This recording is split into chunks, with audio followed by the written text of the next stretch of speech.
네, 강프로입니다. 두산 에너빌리티 보겠습니다. 자, 오늘도 대박입니다. 3.8%. 드디어 5만 원 근처까지 올라왔습니다.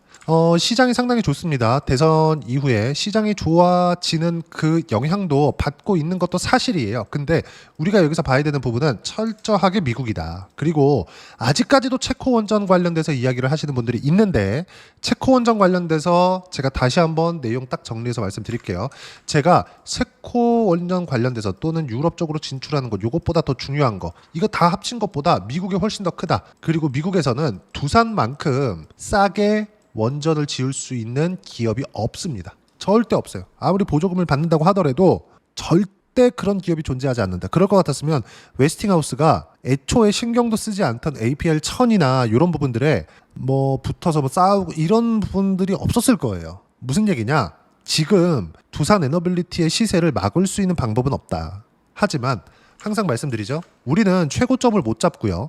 최저점을 못 잡습니다. 그래서 확인하고 매수를 해야 되고 확인하고 매도 구간을 잡아야 돼요. 이런 과정에서 그쵸? 이렇게 얘기를 하시는 분들이 있어요. 야, 이거 이렇게 사고 팔고를 하면 제가 뭐 장중에 막 단타를 치는 것도 아니에요. 확인하고 매도하고 올라가는 거 다시 뭐 한 4에서 5% 정도 내가 중간에 놓친다고 하더라도 다시 매수관을 잡아야 됩니다. 그리고 이런 과정에서 어떻게 만들어야 된다? 원전에 대한 포트폴리오를 구성을 해야 된다. 오늘 또 한 가지 안타까운 게 있다면 현대건설, 그렇죠? 시공 쪽으로 불이 붙었었던 현대건설, 이것뿐만이 아니에요. 대우건설, 그렇죠? 지금 어떤 부분들이 발생하고 있습니까? 시공사 쪽으로도 확대되고 있다. 원전은 이제 그냥 간다. 근데 물론 조정이 없을 수가 없기 때문에 이런 부분에서 우리가 순환매를 탈 수 있는 구간을 체크해 가면서 매매를 하자. 이게 핵심입니다. 자, 그러면 체코 원전 관련돼서 다시 한번 이야기를 드릴게요. 체코 원전에 대한 총 사업비 규모는 26조 원 정도의 규모입니다. 여기서 현지화 60%를 빼버려요. 그러면 이걸 빼고 나면 대략 한국에서 수주한 금액의 8.5조 원 정도. 그래, 이건 매출이잖아요. 그쵸? 이 매출의 증가만큼 올라갔다고 쳐봅시다. 그냥 이 중에서 뭐 두산 에너빌리티도 있고 뭐 한수원도 있고 그쵸? 다 포함되어 있는 금액이 8.5조 원인 거잖아요. 그럼 여기서 우리가 이걸 한번 생각해 보자는 거죠. 두산 에너빌리티를 포함해서 현대건설이나 이런 쪽에서 지금 주가가 상승하면서 올라온 시가총액이 8.5조 원보다 안 될까? 이건 아니라는 거죠. 근데 이렇게 얘기를 하니까 현지화 중에서는 두산 스코다파워도 있는데요, 이렇게 얘기를 하시는 분들 또 나와서 댓글 보니까. 근데 이것도 제가 정확하게 말씀드릴게요. 두산 스코다파워의 시가총액은 6천억에서 7천억 사이에서 지금 거래되고 있습니다. 그런데 두산 스코다파워의 최대 주주는 여기입니다. 쭉 이렇게 보시면 두산을 봐야겠죠. 두산, 여기 보세요. 두산 파워 시스템즈예요. 두산 파워 시스템즈에서 단독으로 두산 스코다파워의 최대 주주로 있습니다. 그러면 두산 스코다파워에서 수주를 받는 금액이 있겠죠. 이게 대략 현지화 기준에서 20에서 한 30% 정도, 그렇죠? 뭐 터빈하고 뭐 터비놀 전체를 두산 스코다파워가 공급하기 때문에 거의 한 20에서 한 30% 정도 비중이 될 겁니다. 이건 8.5조 빼고, 그러니까 총 26조에서 8.5조 빼고 나머지 거의 한 18조 정도가 남죠. 17, 18조 정도가 남는데 이 안에서 20에서 30% 정도 많은 거예요. 근데 이런 수주 금액을 반영하더라도 2에서 3조 정도다. 이걸 다 포함했을 때 에너빌리티 지우고 대우건설 지우고 현대건설 지우고 두산 에너빌리티, 그리고 두산을 봤을 때 어때요? 주가가 이미 24만 원에서 59만 원, 거의 한 60만 원 정도까지. 그리고 두산 에너빌리티는 얼마입니까? 이거 2만 원부터 시작해서 지금 4만 8천 원까지. 그렇죠? 시가총액의 상승은 이거보다 더 나왔다. 무슨 얘기냐면 체코 원전보다 더 중요한 건 미국이다. 미국에서 결정을 해줘야 됩니다. 그리고 원전 말고는 AI 데이터 센터를 안정적으로 돌릴 수 있는 거 대안이 없어요. 친환경 에너지, 이거는 애초에 말이 안 되고, 그리고 두 번째, 친환경 에너지 관련된 것도 5월 말인가요? 5월 중순인가요? 대규모 정전 사태가 있었잖아요, 유럽에서. 그렇죠? 이게 친환경에서 나오는 과발전 때문에, 그러니까 집으로 따지면 차단기가 내려간 겁니다. 이렇게 된 거예요. 근데 이걸 막기 위해서는 배터리, 그렇죠? ESS가 필요해요. 근데 ESS를 포함하잖아요. 그러면 원전에 대한 폐기물 처리 비용을 더한 것보다 더 비싸집니다. 한국 기준에서 친환경 에너지로 싹 깔아가지고 여기서 ESS 시스템을 다 만들어 놓잖아요. ESS는 에너지를 저장해 놓는 거거든요. 그랬을 때는 배터리가 필요하죠. 그렇죠? 그러면 이 배터리를 한국 시장에 다 깔았을 때, 한국에서 필요한 만큼의 전력량을 다 수용할 수 있게 다 깔았을 때 대략 400조 원 규모의 비용이 들어갑니다. 그렇죠? 그럼 이걸 미국으로 옮겨봐요. 이 되겠습니까? 안 되죠. 그런데도 불구하고 미국에서는 가장 싼 에너지가 천연가스예요. 천연가스. 천연가스를 태워서 전기를 만드는 방식이에요. 근데 이것조차도 지금 불안해서 설비 투자를 다시 하고 있는 실정에 있죠. 왜? AI가 그만큼 전기를 많이 먹습니다. 참고로 말씀드리자면 우리가 지금 5090이라고 있어요. 5090이라고 엔비디아 GPU인데 5090의 그래픽 카드의 이 가격대를 보잖아요. 요런 상황입니다. 요런 상황. 그렇죠? 이게 전력 소비량이 600와트 정도 나와요. 600와트 정도. 600와트면 거의 에어컨 한 대를 돌리는 겁니다. 근데 이건 24시간 돌려야 돼요. 어디서? 데이터 센터에서. 그렇죠? 근데 600와트보다 더 많이 먹죠. 왜 그럴까요? 데이터 센터에 들어가는 건 기업용 버전으로 지금 이게 개인 사용자가 쓸 수 있는 최대 사양이 거의 한 400에서 500만 원 정도예요. 한 개당 이야기를 하는 거예요. 근데 엔비디아에서 지금 빅테크에 납품하는 것들 있죠? 그건 한 개에 4천만 원에서 5천만 원까지 갑니다. 뭐 환율 감안해서. 그렇죠? 4천에서 5천 왔다 갔다 하면 되고 이 전 세대 H100 같은 경우에는 한 4천만 원 초반 중반대 정도 했고 그리고 블랙엘로 넘어왔죠? 블랙엘은 H100보다 거의 한 30% 정도의 전력을 더 소비합니다. 무슨 얘기냐? 전력 소비는 앞으로 계속해서 늘어난다. 그래서 아마존 같은 기업들은 원전 바로 옆에다가 데이터 센터를 짓고 직접적으로 전기 공급에 대한 계약을 합니다. 지금 이런 상황이에요. 무슨 얘기냐? 원전은 앞으로 대안이 없다. 결과적으로 어떤 걸 쓸래? AI를 발전시키는 데 있어서 에너지는 필수적으로 필요한데 어떤 걸 써야 되니? 그러면 마지막에 이 생각해보고 저 생각해보면 원전으로밖에 갈 수가 없어요. 반드시 기억하세요. 그리고 제가 지금은 원전 쪽에서 두산 에너빌리티만 합니다. 근데 작년에는 제가 두산 에너빌리티 그리고 두산 그리고 우리기술까지 같이 했었어요. 우리기술은 물론 단기적으로 본 거고요. 수익 금액을 가장 많이 번 건 어디예요? 작년엔 두산입니다. 왜? 미국에서 원전에 대한 기대감만 있었지 이렇게까지 확 붉어지는 부분들이 없었거든요. 그런데도 불구하고 미국의 원전주들 있죠? 뭐 오클로도 그렇고요. SMR, 뉴스케일 파워도 마찬가지입니다. 무슨 얘기냐? 요 두 기업들이 특히나 뉴스케일 파워의 주가는 작년에 24년도에는 15배 이상 올라갔거든요. 저가에서 고가 따지면 거의 한 20배 가까이를 찍었을 거예요. 그러면 우리가 여기서 그 이후에 실제 공사를 짓고 거기에 주기를 납품하고 모든 기계 장비가 다 들어가는 것들, 그렇죠? 원전 완성하는 쪽. 시공은 아까 전에 말씀드렸다시피 현대건설에서 합니다. 그러면 거기가 어디겠습니까? 두산 에너빌리티 그리고 두산 그리고 건설주예요. 요게 정말 중요합니다. 그래서 이쪽으로 포트폴리오를 구성할 때가 됐습니다. 그리고 이렇게 하는 일마다 그쵸? 분할이 되어 있는데 이 종목군들의 타점을 잡아서 매매를 해야 될 때가 지금이라고 이야기를 드리는 겁니다. 그리고 이렇게 같이 시세를 내는 구간이 있었을 때 이걸 뭐라 그래요? 주도주라고 합니다. 우리는 이 주도주군 안에서 매매를 해야 돼요. 제가 계속해서 말씀드려요. 조금 크게 보여드릴게요. 여기 보시면 저가를 찍고 나서 올라가는 부분들이 생기잖아요. 근데 다시 한번 말씀드리지만 우리는 저가를 절대 못 잡습니다. 고가를 잡는 것도 마찬가지예요. 그리고 올라가는 부분들 그리고 지금도 올라가니까 22평가의 이격도가 20%잖아요. 그리고 이 20%를 굳이 주가가 내려가서 만날 필요 있나요? 쉬었다 가는 부분들이 발생합니다. 근데 그 쉬는 과정에서 뭐 5일선 이탈했다고 매도하고 그런 거 아닙니다.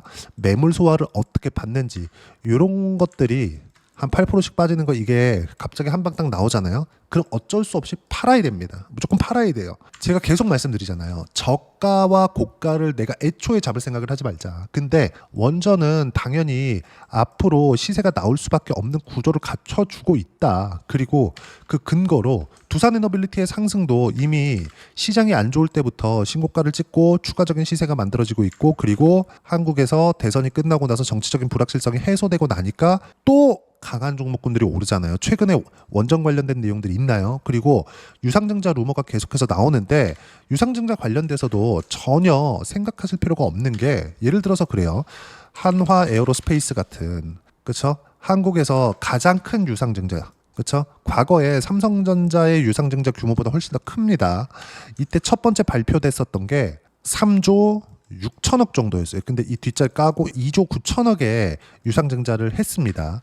근데 어떻습니까? 50%를 더 올랐어요. 60만 원에서 90만 원을 갔다 왔다고요. 그런데도 불구하고 주가 안 빠지잖아요. 무슨 얘기냐면 성장을 하는 거다. 그리고 상승의 끝은 어디예요? 실적이 나왔을 때. 근데 원전에 대한 실적이 1년 있다 나오나요? 그런 거 아니죠. 한참 걸립니다. 실적이 나올 때 왜 주가가 빠지는지 그 부분은요. 제가 계속 말씀드리잖아요. 선반영되기 때문에 그렇습니다. 여러 가지 루머가 있고 뭐 오늘 차트가 어때요? 주가 어때요? 어떤 일이 또 나왔어요? 어떤 내용이 또 나왔어요? 이러던데 제가 이야기를 드리는 건 하나입니다. 무조건 가격 보세요. 가격. 여기서 외국인들이 뭘 했습니다. 올라갈수록 외국인들이 매도하네요. 이런 부분들도 있습니다. 그리고 두산에너빌리티가 오늘 670억 정도 매도 물량이 나왔어요. 근데 한 달 동안 매집한 물량이 얼마예요? 4,600억.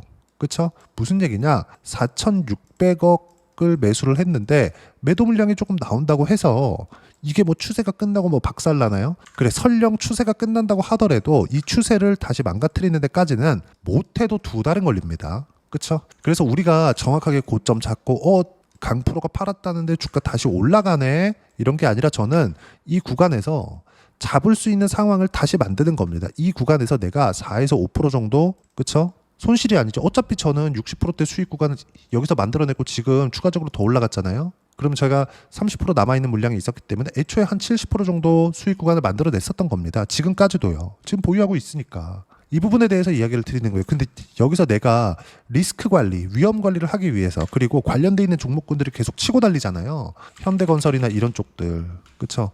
이 부분을 제가 왜 말씀드리겠습니까? 두산에너빌리티의 시세가 계속되니까 만약에 두산에너빌리티가 여기서 꺾여 내려온다고 쳐보세요. 현대건설이라고 여기서 버틸 수 있겠습니까?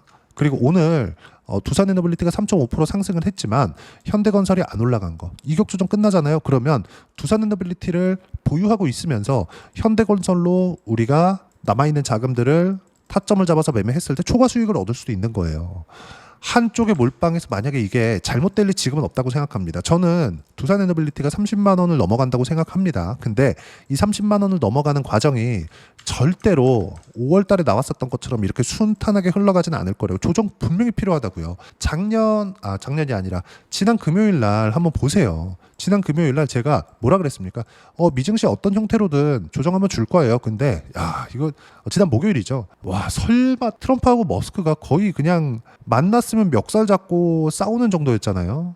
설전이 오간 그 내용들을 보면 SNS로 싸웠으니까 그 상태가 됐었던 거지. 너무 심한 말들이 오갔거든요. 설령 그런 걸로 미증시 1% 조정을 만들까? 그렇죠? 이런 상황들이 주식시장에서 나온다고요. 그때 만약에 내가 테슬라 이제 반등한다. 이런 거잖아요. 테슬라 주가를 한번 보자고요. 정말 이게 중요한 내용입니다. 이것만큼 중요한 내용은 진짜 없어요. 여기 보시면 테슬라 주가인데 자 보세요. 여기서 이제 200달러에서 다시 한 360달러 거의 한 70% 정도 상승 후에도 나왔으니까 이제 또 하자. 근데 위에 뭐가 있어요? 신고가 아직 안 만들었잖아요. 이래서 신고가 기다리라는 겁니다. 여기서 갑자기 일론 머스크가 미쳐가지고 트럼프 대통령은 성접대 파일에 올라와 있다. 요런 얘기까지를 돌려서 할 거라고는 누가 예상해 볼 수 있겠습니까? 그렇죠? 무슨 얘기냐? 우리가 이런 것들 최소한 이걸 피해야 되잖아요. 여기서 내가 올라가는 데서 요런 거 있을 수 있어요. 근데 추가적으로 올라가기 위해서 22평 만나야 된다. 근데 22평을 이제 수렴했다고 매수하는 게 아니라 다시 찍고 올라오는 과정에서 저가를 잡고 이걸 보는 게 아니라 우리는 요런 추세를 먹는 게 목적이라고. 요런 추세를. 이것만 보더라도 얼마예요? 270달러에서 고가 얼마예요? 480달러. 이것도 뭐예요? 100% 이렇게 된다고요. 그리고 뉴스케일 파워 같은 경우에도 마찬가지입니다. 뉴스케일 파워 같은 경우에도 내용 보시면 어때요? 제가 말씀드렸죠? 이 정도의 조정이 있다고요. 그러면 내가 만약에 빠지는 거 확인해서 이쪽 구간에서 매도했다고 칠게요. 그러면 얼마입니까 이거? 33달러. 근데 지금 올라오는 거 확인하고 다시 매수하도록 34달러. 요 정도는 우리가 어떤 일이 나올지 모르기 때문에 이익 실현을 해가면서 하는 것도 주식 투자를 오래 하고 그리고 오래 한다는 건 뭐예요? 누적 수익이 그만큼 쌓이고 있다는 거잖아요. 손실 계속 보면 주식 투자 어떻게 합니까? 그 이야기를 드려온 거다. 그리고 지금은 다시 시세 구간에 접어들었다. 그리고 현대건설도 임박해 있는 상황이 지금 진행이 되고 있다. 그리고 이 내용에서 내가 어떤 식으로 타점 잡을지, 그리고 유상증자 관련돼서 만약에 어떤 사건이 터졌을 때 어떤 식으로 대응을 해야 되는지 그 부분을요, 여기 소통방에서 무료로 공유를 합니다. 자, 오늘 장중에 소통방에서 한 내용도 보면 두산 에너빌리티 46,850원이었을 때 오늘 종가가 얼마입니까? 47,550원, 3.5% 상승 구간이거든요. 근데 딱 요때 몇 시? 1시 9분에 두산 에너빌리티 타점 공유할 때만 매매하면 된다. 몽땅 보유해라. 팔지 말아라. 그리고 여기 보세요. 알테오젠 같은 거 어때요? 알테오젠 4% 상승. 타점 공유할 때까지 절대 매도 금지. 몽땅 보유해라. 알테오젠 언제 샀나요, 내가? 알테오젠. 자, 이렇게 쭉 한번 보면 이미 6월 5일 날 현충일 전이죠. 지난 목요일입니다. 알테오젠 7% 수익 구간에 있었고 오늘 추가적으로 상승을 했기 때문에 10% 두 자릿수 수익을 또 만들어냈다. 언제 매수했고 타점 잡았는지 제가 다 보여드릴 거고, 이 모든 내용들은 소통방에서 무료로 공유를 해드리고 있으니까 구독과 좋아요 눌러주시고 댓글 하나씩 달아주시면 무료 입장 가능하고요. 입장 링크 여기 010-8713-1916으로 구독이라고 문자 보내주시면 소통방 입장 링크 순차적으로 공유를 해드리도록 하겠습니다.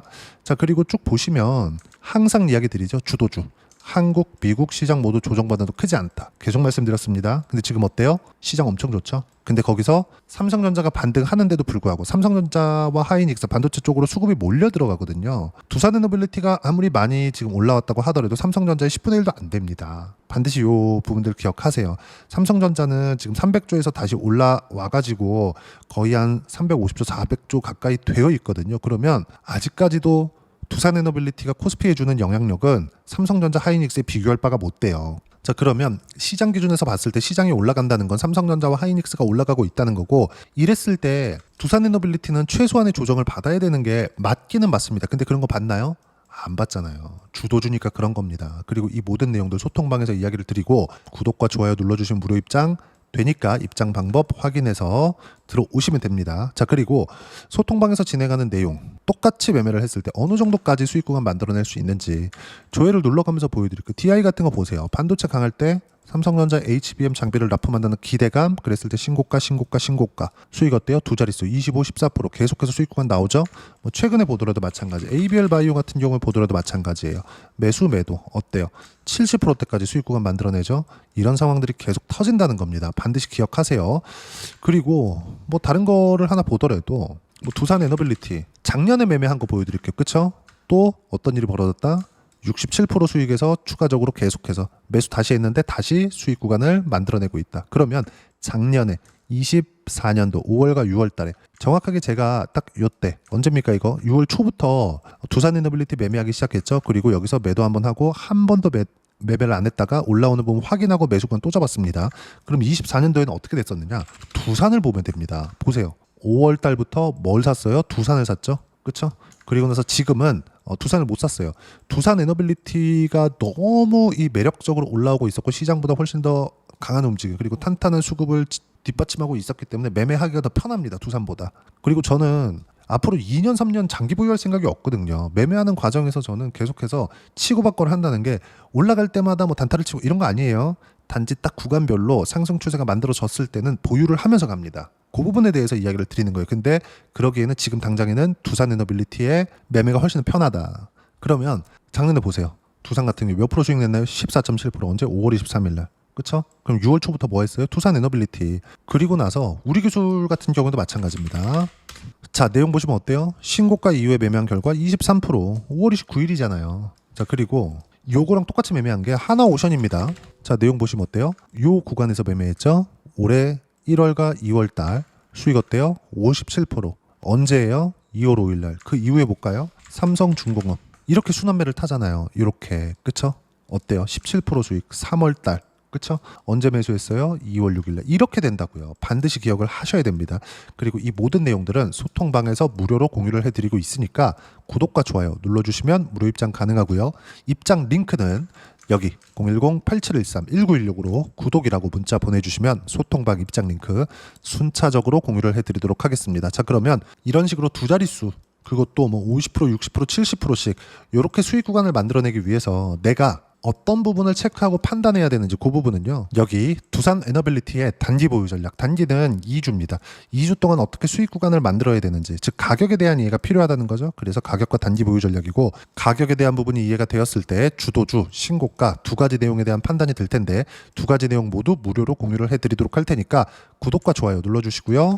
여기 010-8713-1916으로 두산 에너빌리티라고 문자 보내주시면 단기 가격 전략 함께 공유해드리도록 하겠습니다. 자, 시장은 항상 어렵습니다. 어떻게 준비를 하느냐에 따라서 달라질 거예요. 근데 주도주에 대해서 내가 인식하고 있는 것만이 꾸준하게 수익 구간을 만들어낼 수 있다. 그리고 지금 주도주는 두산 에너빌리티입니다. 자, 그러면 두산 에너빌리티와 함께 어떤 종목, 그쵸? 어떤 주도주를 같이 매매를 해야 되는지 제가 딱 한 종목만 준비를 해놨으니까 영상 끝까지 시청하시고요. 모든 분들이 성공 투자하셨으면 참 좋겠습니다. 네, 주식 투자를 할 때 항상 체크해야 될 부분이 있습니다. 자, 제가 영상 초반부에도 이야기를 드렸지만 항상 주식 투자에서의 시세, 즉 주식 시세는 가격이 먼저 반영한다는 점입니다. 자, 어떤 호재나 악재를 찾으실 텐데 그런 호재나 악재를 찾아서 우리가 매수와 매도를 반복했을 경우에는 주식 시세가 올라가는 과정에서 꼭 내 것만 털리고 올라가는 경우가 비일비재했을 겁니다. 제가 매매를 했었던 종목군들 중에서 어떤 식으로 시세가 진행되고 연결이 되기 시작했었는지 그 부분에 대해서 한번 체크를 해보고 넘어가도록 하겠습니다. 자, 제가 먼저 조회를 눌러서 이야기를 드릴 텐데 이렇게 조회를 눌러서 먼저 보여드리는 건 조작이 불가능하다는 걸 먼저 보여드리는 거고요. 자, 내용 한번 보겠습니다. 자, 재룡산업 시세 구간, 올라가는 구간 확인하고 나서 매매를 한 경우에 34%대 수익 구간. 자, 다음 종목 한번 보겠습니다. 한화오션 신고가 이후에 다시 상승하는 구간, 그리고 수익 구간은 57%까지 늘어나는 부분이 있습니다. 공통점이 있다는 겁니다. 먼저 돌려보면서 이야기를 드리도록 할게요. ABL 바이오. 자, 이것조차도 마찬가지죠. 시세 이후에 다시 큰 폭의 급등 구간, 그리고 76%까지 시세 구간이 발생했다는 점. 어떤 종목이든 가격대가 올라가는 부분이 먼저 나왔다는 게 핵심 포인트예요. 자, 다음 종목 보겠습니다.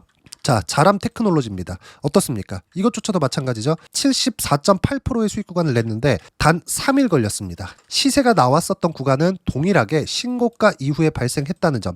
그리고 마지막으로 두산 에너빌리티. 두산 에너빌리티도 계속해서 상승 구간을 만들어가고 있지만 당연히 신고가 이후에 시세가 나오고 있다는 점. 호재나 악재 때문에 이 내용으로 인해서 주가가 올라가는 것은 맞지만 어디든 간에 가격이 먼저 반영하는, 즉 신고가 구간 이후에 50%, 60%, 70%대 수익 구간이 나올 수 있다는 점. 자, 우리가 세력들도 아닌데 계속해서 시장을 추적 관찰할 수 없겠죠. 가장 효율적으로 볼 수 있는 방법에 대해서, 그리고 거기에 맞는 종목을 딱 한 종목만 준비를 해왔습니다. 자, 첫 번째 주도주 공유에 대한 부분인데 수익률 기대치는 15에서 30% 안쪽으로 잡는다. 물론 추가적으로 상승할 수도 있겠지만 허황되게 200% 올라간다, 300% 올라간다, 이렇게 보기 위해서는 우리가 충분한 시간 투자가 필요합니다. 하지만 우리가 정작 조정이 오기 전에 안정적으로 보유할 수 있는 그 시간은 길어봤자 2주 안에 끝내야 되는데 그 안에 나올 수 있는 조정 구간까지 포함해서 나올 수 있는 수익률 기대치는 15에서 30%가 적당하고 시장에 도움이 있었을 때 추가적으로 상승을 하는 겁니다. 자, 그러면 이 세 가지 조건을 만족해야 됩니다. 자, 첫 번째, 직전 3개월 가장 강했었던 업종. 아까 전에 말씀드렸죠? 신고가 구간에 있었던 종목군들이라는 점. 자, 그리고 3개년 연속 순이익, 즉 단기 순이익 전망치가 증가하는 거지 실제 실적이 좋아지면 주가는 이미 높은 위치에 있는 겁니다. 단순히 가격이 올라갔다고 해서 높은 위치에 있다는 게 아닙니다. 무슨 얘기냐? 실적이 올라간 만큼 주가가 그만큼 올라와 있다면 그건 비싼 주식이 되겠죠. 앞으로 나올 수 있는 예상치에 대한 실적보다 주가가 더 낮은 위치에 있어야 돼요. 하지만 가격이 올라가는 건 다른 거다. 그래서 전망치가 증가한 종목을 찾자. 자, 그리고 가장 중요한 점. 올라가려면 돈이 필요하겠죠. 즉 매집봉이 들어와서 가격대를 올리고 외국인이나 기관들, 즉 세력들의 미친 매집 구간을 확인을 해야 된다. 자, 그럼 어떤 종목이냐? 제가 이렇게 준비를 해왔고요. 자, 주도주 공유. 아까 전에 말씀드렸죠. 15에서 30% 2주 안에 낼 수 있는 수익률에 대한 기대치입니다. 자, 그리고 이렇게 준비해온 종목에 대한 부분은 자, 폭등 전에 꾸준하게 매집 구간이 발생했다는 점, 그리고 상승하는 구간에서도 계속해서 거래 대금이 늘어나고 있었다는 점, 그리고 직전 3개월 내 신고가 돌파 종목. 그쵸? 분명히 시장이 어떤 상황이든 간에 주가가 올라가는 상황이 나와야 되고 올라가는 과정 안에서 반드시 거래 대금은 늘어날 수밖에 없습니다. 자, 그리고 지금 현재 시세가 나오기 전 마지막 매수 기회 구간에 있습니다. 여기서 가장 중요한 건 올라가는 구간에서 거래가 늘어난 거 보이죠? 그리고 옆에 제가 세력들의 매수세를 체크한 내용을 보시면 올라가는 구간별로 거래 대금이 늘지만 올라갈 때 외국인과 기관의 매수세가 지속적으로 들어왔다는 점. 이 구간에서 제가 종목만 드릴 수도 있겠지만 어떤 식으로 타점을 잡고 매매를 해야 되는지 소통방에서 함께 진행을 하고 있고요. 소통방은 모두 무료로 진행하고 있습니다. 물론 종목만도 따로 드리겠지만 등락하는 과정에서 어떻게 타점을 잡아야 되는지 그런 부분 소통방에서 진행하고 있으니까 여기 010-8713-1916으로 주도주라고 문자를 보내주시면 제가 강프로의 소통방도 함께 초대를 해드리면서 지금 2주 안에 15에서 30% 수익률이 기대되는 주도주를 공유해드리도록 하겠습니다. 자, 항상 어려운 주식시장이지만 제가 준비한 이 종목 받아가셔서 모든 분들이 큰 수익 내셨으면 좋겠습니다.